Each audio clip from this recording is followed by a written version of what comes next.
আসসালামু আলাইকুম ওয়া রাহমাতুল্লাহি ওয়া বারাকাতুহু। আপনারা আমার হাতে দেখতে পাচ্ছেন পবিত্র কোরআন। এই কোরআন শরীফ আসমানি কোরআন, আসমানি কিতাব। এই কিতাবকে ধরতে গেলে পবিত্রতা অর্জন করতে হবে এবং এই কিতাবকে অপবিত্র অবস্থায় ধরা যাবে না। আর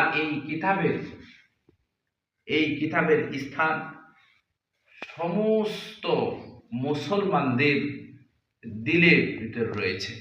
এর সর্বোচ্চ পবিত্রতা সমস্ত মুসলমান তাদের জীবনের বিনিময় হইলেও ধরে রাখবে ইনশাআল্লাহ। আজকের যে ঘটনা, ব্রাহ্মণবাড়িয়ায় একজন যুবক এই পবিত্র কোরআন পুড়িয়েছে এবং এই কোরআনের উপর সে লাথি মারছে। তো এটা আমাদের যে দেখতে হবে এই বাংলাদেশে, এই মুসলিম রাষ্ট্রে, এটা আমি কখনো কল্পনাও করিনি। আমি এবং আমার সমস্ত বন্ধু বান্ধব, আমার মুসল্লি, আমার ছাত্ররা, সবার পক্ষ থেকে আমি এই অপরাধটা করেছে তার শাস্তি কামনা করছি।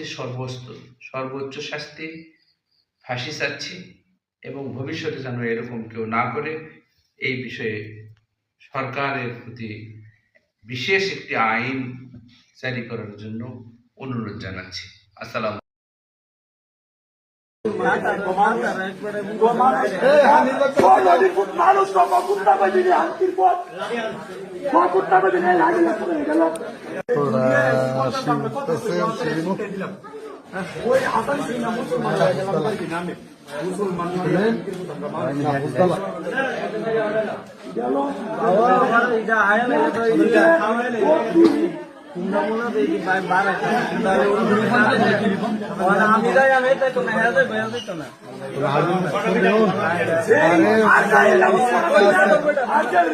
আসসালামু আলাইকুম ওয়া রাহমাতুল্লাহি ওয়া বারাকাতুহু।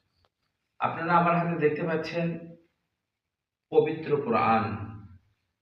এই কোরআন শরীফ আসমানি কোরআন।